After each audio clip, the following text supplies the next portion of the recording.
Leaders are the last to know. You don't get information from the trenches because when you set goals and targets, you're not inviting the bad numbers. What you're inviting is for people to show you, look, it's working. When we set goals and targets in a company, the incentive we create for people is to show you as a leader, ta-da, I've hit those numbers. I've achieved, right? Because everyone wants to look like the high performer and show you that they've achieved the results that you want to see. And what happens, right, is not even maliciously, this isn't because someone is even gaming numbers, but even just subconsciously, what you're incentivizing people to do is to look at the good numbers, whereas what you really need people to do is to look at all the quote unquote bad numbers that are telling you that here's a problem, right? And to look at what's actually going on. Is this an opportunity? How might I address it? Corporate life is a game, but no one hands you the rule book. Here on Secrets of the Career Game, we break down the unspoken norms and behind-the-scenes dynamics shaping your career today. I'm Kendall Berg, that career coach, and I guide professionals to grow, advance, and lead with clarity. Each week, we explore the tools, habits, and conversations that build confidence, presence, and long-term momentum. Welcome back. Today we have Radhika joining us. She is an author. She is an expert in all things that come with goal setting and achieving. But today we're going to be flipping the narrative on its head just a little bit and talking about the negatives of OKRs and KPIs and how they can hurt us. But we are so excited to have you, Radhika, on the show. Thank you so much for joining us. Thanks so much for having me. I'm excited to be here. So why don't you tell people a little bit about your background, right? So you have published a book. It is now used in over 40 countries, which is awesome. You've like this new patented methodology. But I want to kind of tell people, what is your background? How did you get into doing what you're doing before we kind of tee up this very exciting and controversial conversation about OKRs. So my background is that I studied electrical engineering at MIT, and my first startup was right out of our dorm rooms at MIT. So it was myself and 4 other co-founders. And all of that sounds glamorous, right? It sounds like one of these Silicon Valley stories of the next unicorn being born, etc. But the reality is, and this is what happens in most startups, right? You make a lot of mistakes. And yes, there are some unicorns that come along, but what often happens is we catch what I now call product diseases. So I'll tell you about the product disease that we caught in that first startup. And the startup, it was called Lobby 7. And our vision was revolutionizing wireless, right? And this was back in 2000. And what we built, it truly was amazing. We built what you would now think of as an early version of Siri, so that you could interact with your device using voice and text. And this was back in 2000, right? And iPhone didn't come out till 7 years later. But this is where I call this the disease, hero syndrome, because this vision of revolutionizing wireless, we were building something great, but we weren't really thinking about what is the problem we're setting out to solve, right? We didn't have clarity. We didn't have a clear vision of what is the problem statement. And this is what often happens in so many startups, right? Or big companies, small companies, it doesn't matter. But often we want to accomplish something big, and hero syndrome is this desire for scale and go big or go home, but we don't focus on what is the problem. And what I realized is there are several other such product diseases that are so easy to catch. And even as I learned in my career how to avoid these product diseases, I was then watching others catch these product diseases. And examples are pivotitis, obsessive sales disorder, then there's strategic swelling. And for our listeners, these are going to sound so common. And so that's when radical product thinking came about as a book. It's a methodology so that we can build world-changing products while avoiding all of these really common product diseases. I love it. And it's so funny that you almost self-diagnosed, right? These are the mistakes I'm making today. And your second book that you're working on now is similarly critical thinking about how goals and targets can backfire, right? And I don't disagree. I feel like we're going to have a very compelling conversation today. But we talk about these systems like OKRs and KPIs. And if you're not in the corporate world, these are fancy acronyms that basically mean these are the metrics and goals that we're going to track all year and hold everybody accountable to. And sometimes they can backfire. So why don't you tell us a little bit about this? You've healed, let's say you've healed as a doctor, the product making process. Then we make these products, we're running this business. What is the struggle with the way we set goals and targets today, and why is that kind of backfiring as well? Yeah, in fact, it was really a lot of comments that I was getting from people who read Radical Product Thinking that led me to decide I'm going to work on this next book about why goals and targets backfire. Because a lot of people reached out saying, I really like this methodology that you're talking about, having clarity of vision and then building things systematically, being vision driven, taking feedback from the market and applying that. But here's the thing. In my company, we're driven by all these short-term metrics, goals, targets that we have to reach. I can't even do this long-term thinking that you're talking about. And what I realized is that it wasn't just me seeing this in the corporate world. This was such a common thing that happens. So let's talk about what happens when we set goals and targets in a company.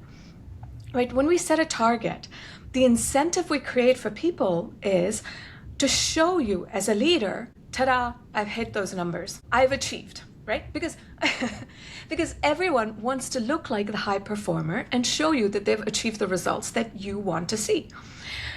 And what happens, right, is not even maliciously, this isn't because someone is even gaming numbers, but even just subconsciously, what you're incentivizing people to do is to look at the good numbers and to show you, ta-da, I've hit those numbers.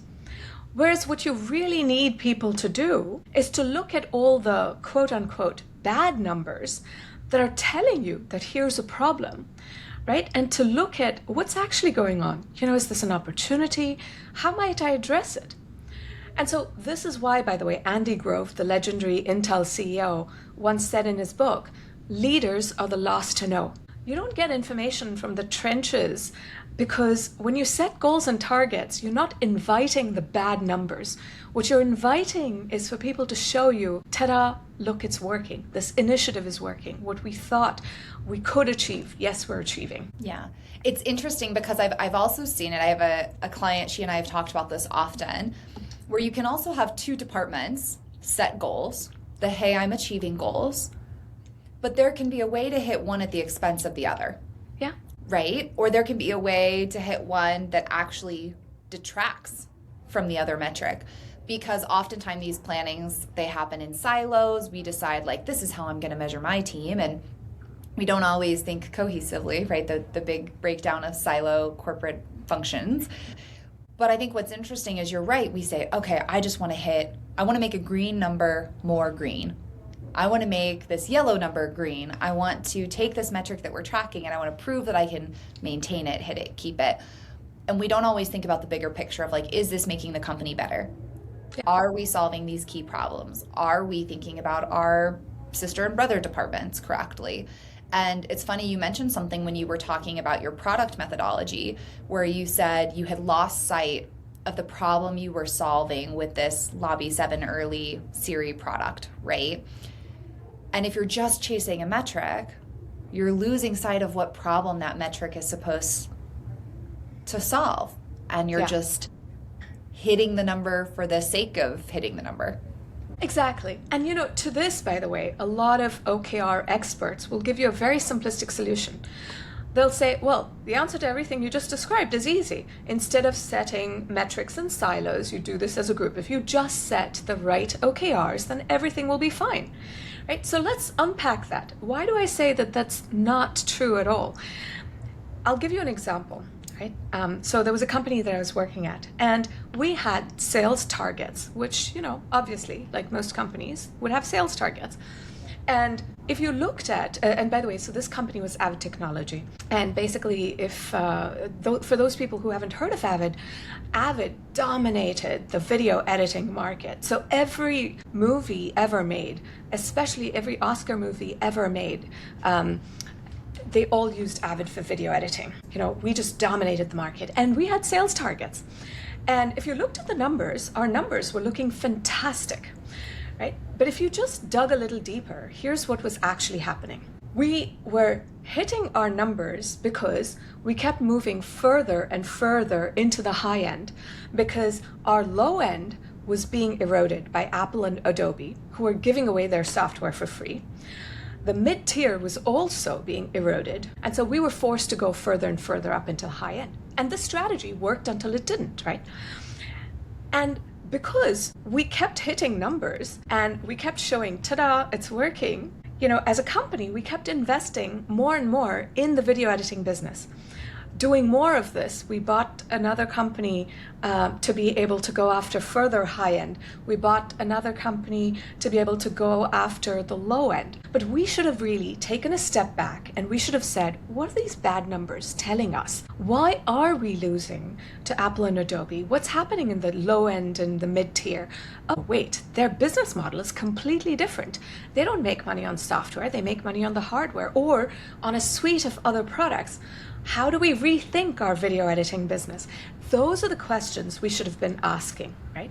But this is what happens. We tend to look at the happy numbers and say, ta-da, we're done, and let's keep investing, right? It's very true, and I see this all the time. I think, technology is so rapidly evolving, right? If we think, you were working on voice text software in 2000s, which would have been very cutting edge, and now we're like, oh, why wouldn't you just have AI code that for you in the afternoon? I mean, it's such a rapid evolution, but this is true for all businesses, right? If you look at the Blockbuster example, right? It worked until it didn't.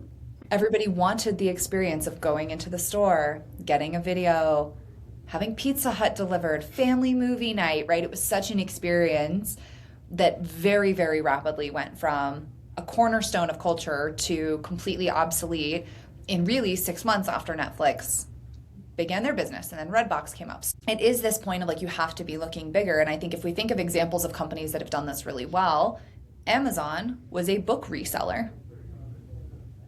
And if they had focused only on our people using our platform to resell books, they probably would have hit all of their numbers. They probably would have been very successful in their book reselling business, right? They did books and CDs, I think, until 2008. And you had leadership instead step back and go, that's great. That's the business we built to get revenue generating. But how do we get into logistics so then we're the ones delivering the books? And how do we think about more products that we can then become the primary seller for? And then how do we create membership options? And then how does that evolve into a cloud software that we're building to store our data that we can then share with other companies? And they've built such a huge conglomerate that does many disparate things because they didn't just focus on, yes, we're hitting our book resell targets. I find that to be a really interesting but difficult example. And here's why I say that, right? On the one hand, I agree with you. They expanded to all of this, right? And there are early lessons I think we can take away from early Amazon. But I'd be wary of using Amazon as an example as a conglomerate today for two reasons. One, because people often use this as an example to say, well, why do I need to focus? Look at Amazon, they do everything. So why can't I do everything?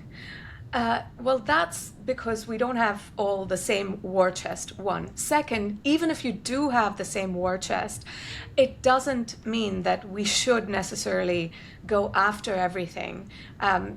It's not always the right strategy. To that, I always like to show the picture of Napoleon's war, his expansion into Russia and what happened to his troops, right? Just that graph is so powerful. It's not always a great idea to keep expanding. We have to think very strategically. That's one. So the second issue with the Amazon example, right, is that at this point, they are a monopoly. Mm-hmm. And from that perspective, the gameplay is very different in that once you have reached that monopoly point, what the game that you're playing is one of what Cory Doctorow calls enshittification. It's basically that I started off by giving real value to customers. I then decided, screw the customers, I'm going to give value to the businesses. And then I say, okay, screw the customers and the business, I'm going to give value to shareholders.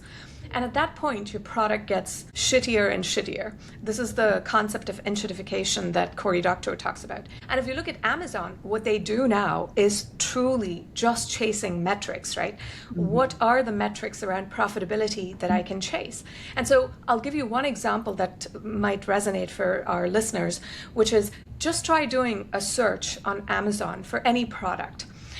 you'll see a ton of sponsored results, and then you'll see a ton of other results, and then finally you'll get to what you actually want to find. And so there is research that shows that the ton of first few results that you get, they're going to get you to pay more for a similar product.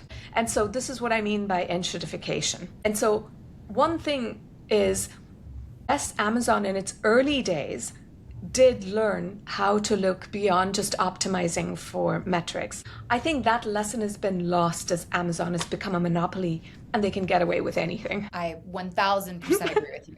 1000%. And I always joke, I don't work for Amazon, but Amazon pays my bills because so many employees are unhappy that they work with me. It's great. And I completely agree with you that I think when I say that Amazon learned this lesson, I'm talking 2008, right on the verge of bankruptcy Amazon, not today's Amazon, which I think would make questionable decisions for the sake of some of their OKRs. So no, but I totally agree with you. And I think it's this interesting concept that we have to be strategically focused. And I don't know if you're familiar with the book 10X is Easier Than 2X, but this was on my 2025 reading list. And what it basically pushes you is like, stop focusing on all the metrics that you track today. If you had to 10X your business or 10X your life, what are the only things that work? Because when you look that big, there's only a few options to 10X. There's many options to 2X. Oh, I could double down in this area. I could grow this area. I could build this metric. I could increase sales conversion. I could do these things. But when you think of like a huge growth, there's very few paths to that success. And there's very rarely a metric that goes with it, aside from 10X revenue or 10X happiness or whatever it is you're targeting. And so it's this interesting idea that like if you keep tracking that everything is green right now, you lose sight of how to make it what you want it to be in the future. So what are some of the alternatives, right? You've obviously put a lot of thought into this. If we say, okay, we're not going to do OKRs and KPIs, we're not going to build this metric structure, what do we do instead that keeps us strategic, keeps us working in the right areas, but maybe focuses our energy a little bit differently? Yeah. So one of the things that you mentioned when you talked about this book about 10X, right, is what are the few things you would focus on? But, you know, to unpack one other thing that you said, which is sometimes you don't always know what is the right metric, what metric represents that unlocking 10X, etc., right? And so very often when we set goals and targets, the way we're approaching it is from an angle of knowing. I just know that if you hit this goal and this target, then that's progress. And therein lies one of the key challenges. How do you address this question of not knowing? For us as humans, to sit with this discomfort of not knowing feels impossible. And therefore, we launch into, well, this is the goal, this is the target. It gives us the sense of certainty. If we just do this, then it's the right thing. And in doing that, we've already talked about a lot of these consequences that are just negative side effects, right? So let's talk about what could you do instead? How do you embrace this not knowing and yet stay focused? And the answer to that lies in puzzle setting and puzzle solving. So framing something as a puzzle. Now here's the interesting thing, right? When you frame something as a puzzle, you're already saying that I don't know the answers, that it's okay. Because if you already knew all the answers, there is no puzzle there, right? And because we always want to approach it from a position of knowing, by the way, this is why we set goals and targets, and then we create these artificial statements about, oh, we have to embrace failure. But think about when you solve a puzzle. When you're working on solving a puzzle and you make a mistake, you don't go like, oh, well, that was a failure. I'm going to learn to embrace that and then, learn from it. It's like you just sort of instinctively look at that and go, oh yeah, that didn't work. Okay, what will I try next? And you instinctively learn, adapt, and do better. And this is why this puzzle setting and puzzle solving mindset is just so powerful. So let's talk about what that would look like. Let's start with an example along the lines of sales targets. So instead of setting a sales target, right, like I talked about, our mission or our goal is to hit X million by the end of this year, the puzzle you would set is, we do want to hit X million by the end of this year, but I see the following puzzle ahead of us.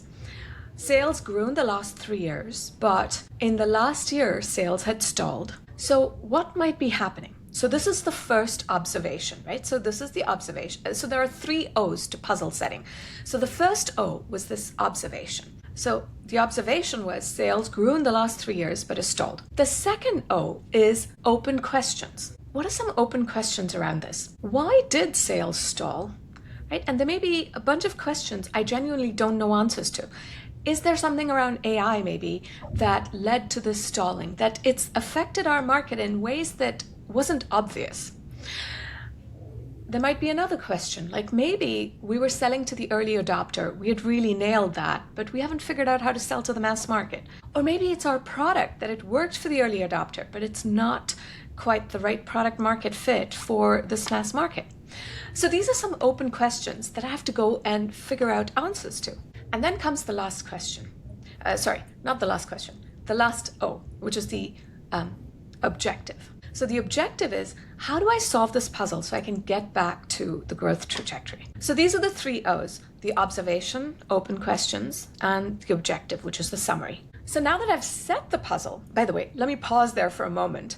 Do you have any thoughts or questions on the setting the puzzle? Anything that stands out for you? No, I think it makes sense. I can see this being a challenging concept in the world of corporate, where we're basically taught to have pattern recognition, right? And I think, you kind of alluded to this when you said like this concept of knowing, right? In corporate, we're taught to use context and historical experience to have this almost pattern recognition capability that says, all right, I'm able to see this problem, which will have this impact, which needs this action or outcome in order to improve it. And we operate so often within that. Mm-hmm. Whereas what you're calling out to do is almost to be honest, where we don't know what the pattern is. Yeah. Or the questions we don't have answers to. And I can see that being challenging for a large percentage of the corporate population who's used to this patterns beget patterns type of thinking.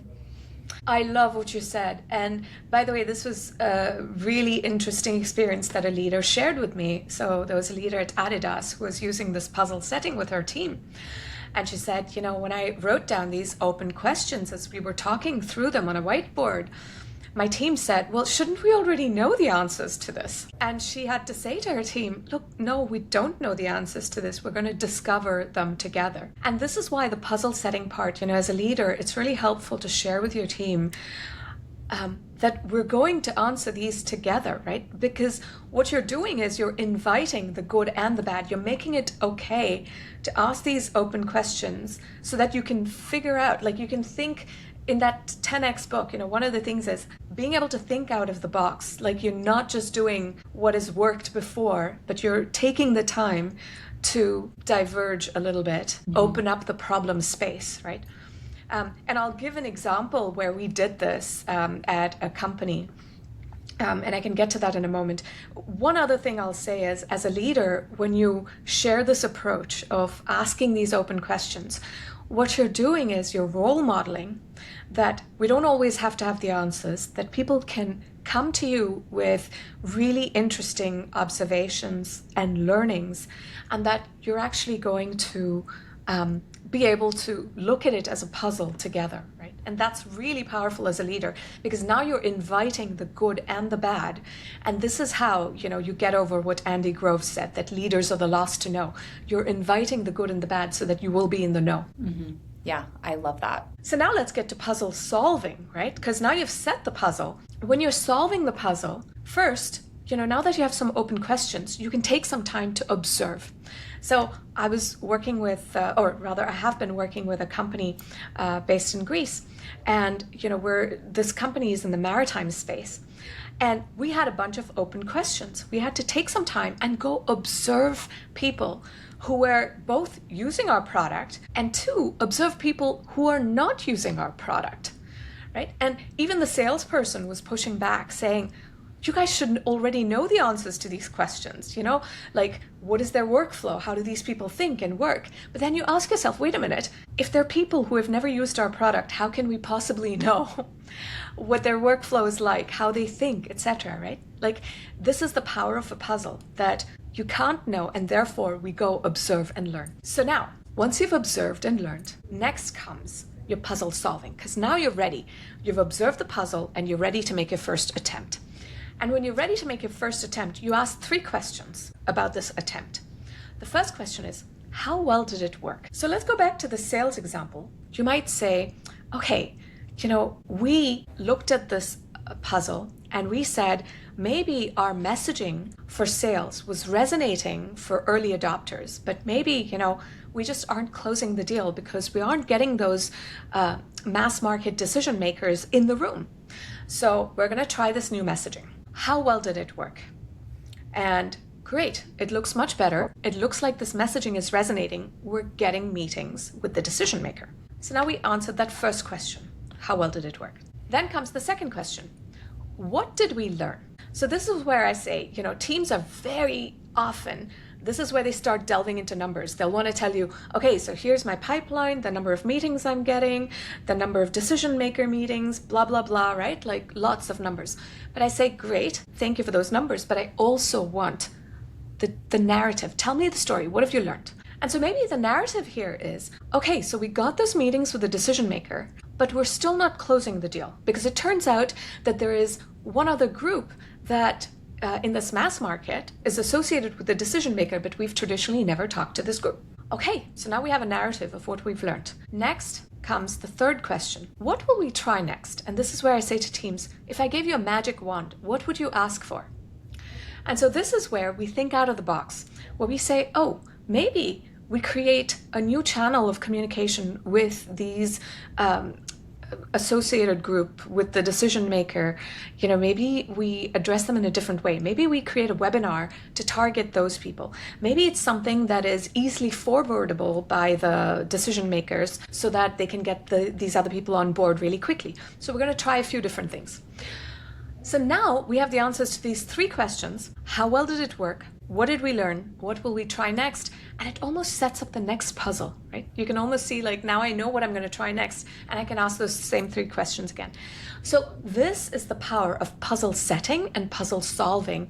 And now you can start to use this even this quarter as you're thinking about how to set goals. Instead of setting a goal just by setting an objective like grow sales, right, and setting numbers, set the puzzle with your team, and the objective becomes a summary of the puzzle. I think it's a really interesting concept, especially as we think of 2026 planning and looking ahead, because, one of the things I tell my executive clients all the time is you need to involve your team more in your planning and in your strategy, because what happens is the senior executive goes into a room by themselves and they develop this really great, really beautiful strategy with these OKRs, and they come back to the team and they're like, this is your job for the next 12 months.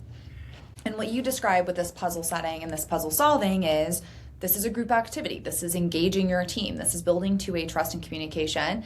But it also is going to inspire your team to the same direction, right? We're all working towards the same goal. We all understand the context. We're all solving the same puzzle. And there's a lot of power to be had in that when it comes to outcome. But what would you say, people who are listening to this are like, okay, I love this concept. I want to introduce puzzle setting. But they're about to walk into a corporation that's never heard of puzzle setting or puzzle solving, who's had OKRs for 50 years that they've tracked the same way quarter over quarter. Like, what is something that listeners can do if they're trying to introduce this methodology, but maybe feel like it's an uphill battle, or maybe feel like they're fighting against some of that, historical force? Oh, I love what you've said, and there's so much to unpack in there. The first comment I want to make is about alignment that you talked about, right? One thing that often happens is you set goals, you think you're aligned at the beginning of the year, and over the rest of the year, you sort of diverge and you lose that alignment. But the power of puzzle setting and puzzle solving is that not only do you create alignment at the beginning of the year, but as you're doing this puzzle solving, your team comes back to you and shares with you, here's how well it worked, what we learned, what we'll try next, and you consistently stay aligned over time. So instead of just sharing updates on OKRs, here's what's red, yellow, or green, what you share updates on is stuff that drives insightful and meaningful conversations in the room where you share how well did it work, what have we learned, what will we try next. And so in terms of the tips for our listeners and how you can bring this into your organization that may be completely goal obsessed, right? The first thing I'll say that might sound counterintuitive given how much I've advocated for puzzle setting and puzzle solving is don't challenge goal setting and ask everyone to throw out goal setting right off the bat. Why do I say that? Because goal setting is what leaders have always learned. It's so entrenched in corporate psyche. So, I've tried this, honestly. I've tried to talk to leaders to talk to them about here are the negative side effects of goal setting. Here's why you shouldn't do it, why you should do puzzle setting and puzzle solving. And what happens is there's too much fear. The fear is if I stop using goal setting, then will my team know how to do puzzle setting and puzzle solving? Am I going to lose control of our outcomes? And so rather than challenging it, here's the approach I would recommend. Just introduce puzzle setting and puzzle solving as something you're doing in addition. There's no additional burden of process, right? This is just a mindset and a way of thinking. So just introduce this to the team. And this is exactly what I did at this organization that I talked about, at a few places actually. And what happens is you just introduce it. And the way it works is you tell your team, let's analyze a few features we've released or, an initiative we've taken on. It could be marketing, it could be sales, whatever it is. Let's just analyze something specific. And let's use this format of how well did it work? What have we learned? What will we try next? And you introduce this approach. And then even for this coming year, let's just define the puzzle together. You don't have to overthrow goal setting or OKRs. You start this process and you start using this as a way of communicating, and you'll just notice that naturally goals and targets become de-emphasized because puzzle setting and puzzle solving leads to much more insightful conversations. I think it's a good thing to bring up at the start of the year as well because, so often we set goals in January, and I always tell, my employees and my clients, if you get to the end of the year and you didn't do one, make sure you document why. Oh, this was deprioritized because this other thing came up, or this ended up not being as important of a target and this other one became, because I feel people are sometimes, depending on the organization, unintentionally doing problem setting and problem solving. And that's why priorities may change mid-year, mid-quarter, right? Or we may get rid of a metric that we've been tracking and check something else because as we're evolving and answering these questions, maybe not in such a structured, clearly communicated narrative way, we're going to shift what we're focused on, right? And so there's so much in this two-way feedback that happens that leads to new goals because we may try attempt 1 and it works, but it only works partially and we need attempt 2. Maybe attempt 2 was never a goal of ours at all at the beginning of the year, but we know we need to hit it in order to really attain what it is we're going for. So this has been such a fascinating conversation and I love it. So if people are listening to this, Radhika, and they're like, okay, I love her. I want to learn more about this. I want to follow along. I want to learn more about the symptoms of product diseases. Where can listeners find you if they want to get more information? So they can get the free toolkit for this methodology of puzzle setting and puzzle solving. I call it OLA, which stands for Observe, Hypothesize, Learn, Adapt. And I'll share a link to that so people can start using puzzle setting and puzzle solving right away. Also, they can reach out to me on LinkedIn. I would love to hear about your experiences. In fact, I'm working on my second book. So, in case you want to share your case study, it might just make it into the book as an example. And lastly, in the meanwhile, while I work on the second book about goals and targets, you can get the Radical Product Thinking book, which is in Amazon and bookstores around you. Excellent. We will make sure to put all of those links in the show notes below for anybody who is interested.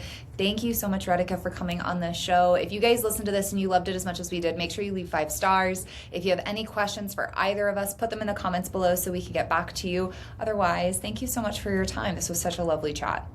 Likewise, Kendall, thank you so much for having me. It's been a pleasure.